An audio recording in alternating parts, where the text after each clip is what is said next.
ప్రభువు పేరిట మీ అందరికీ షలోం.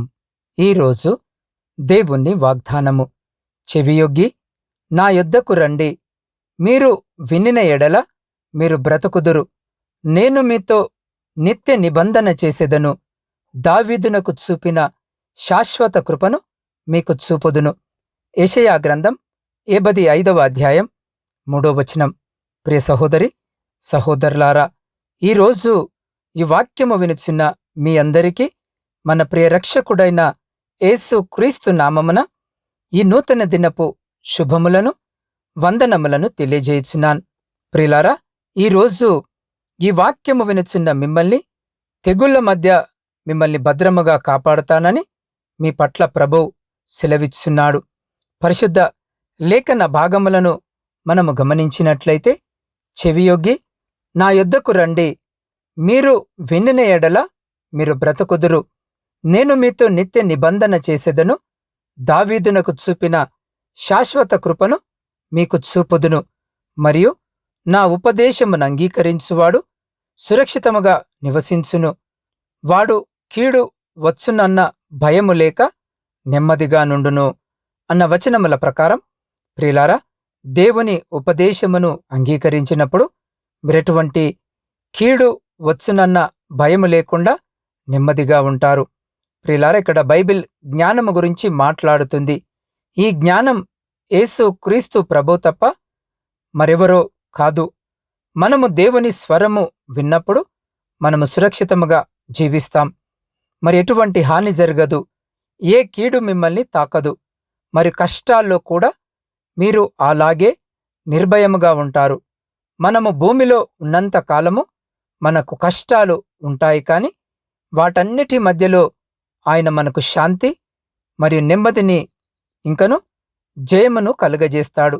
ప్రియులారా, పరిశుద్ధ లేఖన భాగాల్లో మనము గమనించినట్లయితే, మనము దేవునిని ఆనుకున్నప్పుడే ఈ శాంతి మనలోనికి వస్తుంది. అందుకే బైబిల్ ఏమంటుందో చూడండి. ఎవని మనస్సు నీ మీద ఆనుకొనునో వానిని నీవు పూర్ణ శాంతి గలవానిగా కాపాడుదువు. ఏలయనగా అతడు నీ యందు విశ్వాసముంచియున్నాడు అన్న వచనము ప్రకారం, ప్రియులారా, ఈరోజు ఈ వాక్యము వినుచున్న మీ మనసులు దేవుని ఆనుకొని జీవించినట్లయితే ఆయన మిమ్మల్ని పూర్ణ శాంతి గలవారినిగా కాపాడుతాడు. అంత మాత్రమే కాదు, మీ మనస్సులు స్థిరంగా దేవుని మీద నమ్మకముంచినందున మీరు పరిపూర్ణ శాంతితో జీవిస్తారు. ప్రియులారా, దేవునిపై తన యందు విశ్వాసములో స్థిరంగా ఉండి దేవుడు తనను రక్షిస్తాడనియు శ్రమల మధ్యలోనూ మరియు తెగుళ్ల మధ్యలో కూడా చెప్పినప్పుడు దేవుని శాంతిని మీరు కనుగొంటారు. ఆయన భద్రత మీ మీదికి దిగివస్తుంది. అందుకే బైబిల్ ఏమంటుందో చూడండి. ఆయన తన రెక్కలతో నిన్ను కప్పును, ఆయన రెక్కల క్రింద నీకు ఆశ్రయము కలుగును. ఆయన సత్యము కేడెమును డాలునయున్నది. రాత్రివేళ కలుగు భయమునకైనను, పగటివేళ ఎగురు బాణమునకైనను, చీకటిలో సంచరించు తెగులుకైనను, మధ్యాహ్నమందు పాడుచేయు రోగమునకైనను నీవు భయపడకుందువు అన్న వచనముల ప్రకారం, ప్రియులారా, ఆయన తన రెక్కలతో మిమ్మల్ని కప్పుతాడు. ఆయన రెక్కల క్రింద మీకు ఆశ్రయము కలుగుతుంది. ఆయన రెక్కల క్రింద మీకు ఆశ్రయము కలిగి ఆయన సత్యము కేడెమును డాలునై ఉంటుంది. రాత్రివేళ కలుగు భయమునకైనను, పగటివేళ ఎగురు బాణమునకైనను, చీకటిలో సంచరించు తెగులుకైనను, మధ్యాహ్నమందు పాడుచే రోగమునకైనను మీరు భయపడరు. మీరు సురక్షితముగా ఉంటారు. మరియు దేవుని ఆశ్రయము కింద ఈరోజు ఈ వాక్యము వినుచున్న మీరు నెమ్మదిగాను సురక్షితముగాను జీవిస్తారు. కాబట్టి ప్రియ సహోదరి సహోదరులారా, ఈ లోకములో తెగుళ్ళు మరి అంటువ్యాధులు సంభవిస్తాయి, కాని అవి మీకు ఏవైనా సరే ఎటువంటి హానిని కలిగించవు. కాని ఈరోజు ఈ వాక్యము వినుచున్న మీరు యేసు క్రీస్తు స్వరము మరియు ఆయన జ్ఞానం యొక్క స్వరాన్ని విని విధేయతతో నడుచుకున్నప్పుడు మీరు సర్వశక్తిమంతుడైన దేవుని నీడలో ఉంటారు. మరి మీరు ఆయన రెక్కల నీడలో కప్పబడతారు. అందుకే పరిశుద్ధ లేఖన భాగము ఏమని సెలవిచ్చినదో చూడండి. దయాళులను, అప్పిచ్చువారును, భాగ్యవంతులు న్యాయ విమర్శలో వారి వ్యాజ్యము గెలుచును. అట్టివారు ఎప్పుడును కదిలింపబడరు. నీతిమంతులు నిత్యము జ్ఞాపకములో నుందురు. వాని హృదయము యెహోవాను ఆశ్రయించి స్థిరముగా నుండును. వాడు దుర్వార్తకు జడియడు అన్న వచనముల ప్రకారం ప్రియులారా, యెహోవాను ఆశ్రయించిన వారు స్థిరముగా ఉంటూ వారు దుర్వార్తకు జడియరు.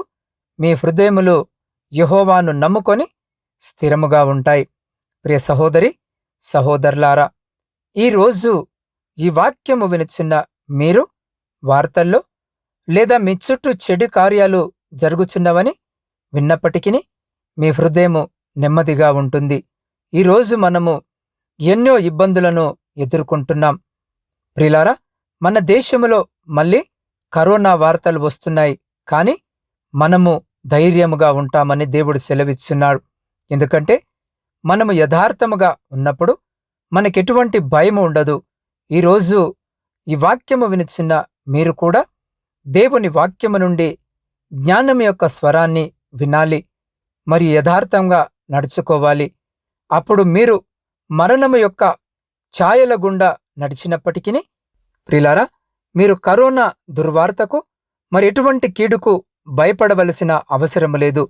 మీరు దేవుని రక్షణ మరియు భద్రతలో ఉన్నందున మీరు అన్ని శోధనలను జయిస్తారు. కాబట్టి భయపడవద్దు. అటువంటి గొప్ప కృప, ధన్యత దేవుడు ఈ సమయంలో ఈ వాక్యము వినుచున్న మీకును, మీ కుటుంబమునకును, మరియు మీ ప్రియులకు వారికి నిప్పుడు ఎల్లప్పుడు సదా ఎల్లకాలము దయచేసి మిమ్ములందరినీ ఆయన తన సురక్షితమైన రెక్కల చాటున భద్రపరిచి సంరక్షించి కాపాడునుగాక. ఆమేన్. ప్రార్థన. సర్వమును సృష్టించి సదా ఏకరీతిగా పరిపాలించిన మా ప్రియ పరలోకమందున్న పరమతండ్రి, మీ జీవము కలిగిన నామమునకు స్తుతులు స్తోత్రాలు వందనములను తెలియజేయుచున్నాం. అయ్యా, గడిచిన దినములన్నీ మమ్మలందరినీ మీ కృపగల రెక్కల చాటున సురక్షితముగా భద్రపరిచి మా జీవితాలలో మరొక శ్రేష్టమైన నూతన దినమును మాకు బహుమానముగా దయచేసిన మీ గొప్ప ప్రేమను బట్టి మీకే కృతజ్ఞత వందనములను చెల్లించున్నాం. అయ్యా, నిన్ను స్తుతించుటకు ఈరోజు మీరు మాకు సహాయము చేయమని వేడుకొనుచున్నాం. ప్రభువా, ఈ లోకములో దుష్టత్వము, దుర్మార్గుల కుట్రలు, తెగుళ్ళు మరియు అంటు రోగముల నుండి మమ్మల్ని రక్షించుము. కరోనా మరియు అంటు రోగముల నుండి మమ్మల్ని రక్షించుము. అయ్యా, మమ్మల్ని లేదా మా కుటుంబాన్ని ఎటువంటి కీడు తాకకుండా నీ రెక్కల నీడలో కప్పుము. అంత మాత్రమే కాదు తండ్రి, నీ రెక్కల క్రింద మాకు ఆశ్రయమును కలుగజేయము. దేవా, నీ రెక్కల నీడ క్రింద ఉన్న ఆరోగ్యమును మరి స్వస్థతను మాకు దయచేయము. అయ్యా, మమ్మల్ని కాపాడుమని వేడుకొనుచున్నాం. దేవా, మా మనస్సులు నిన్ను ఆనుకొని ఉండునట్లుగాను మాకు సహాయము చేయము. ప్రభువా, ఈ రోజు నుండి నీ విలువైన రక్తము మమ్మల్ని మరియు మా ఇంటిని కప్పునట్లు చేయమని వేడుకొనుచున్నాం. దేవ, రాత్రివేళ కలుగు భయమునకైనను, పగటివేళ ఎగురు బాణమునకైనను, చీకటిలో సంచరించు తెగులుకైనను, మధ్యాహ్నమందు పాడు చేయు రోగమునకైనను మేము భయపడకుండునట్లుగాను, మా ప్రాకారములలో నెమ్మది మరియు కేడముగాను ఆశ్రయముగా ఉండునట్లుగా చేసి మమ్మల్ని కాపాడుమని నీ పాద సన్నిధిలో వేడుకొనుచున్నాం. దేవ, ఈ సమయంలో శారీరక మానసిక బలహీనతలతో బాధపడుతున్న బిడ్డలందరి కొరకును ప్రత్యేకంగా ప్రార్థిస్తున్నాం.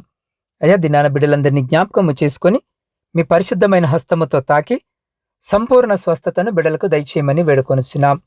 అయ్యా, ఈ భయంకరమైనటువంటి చలిలో నా తండ్రి ఎంతో మంది బిడ్డలు అవస్థలు పడుతున్నారయ్యా. బిడ్డలందరినీ జ్ఞాపకము చేసుకొని మీ బలమైన రెక్కల చాటున సురక్షితంగా భద్రపరిచి సంరక్షించమని వేడుకొనుచున్నాం.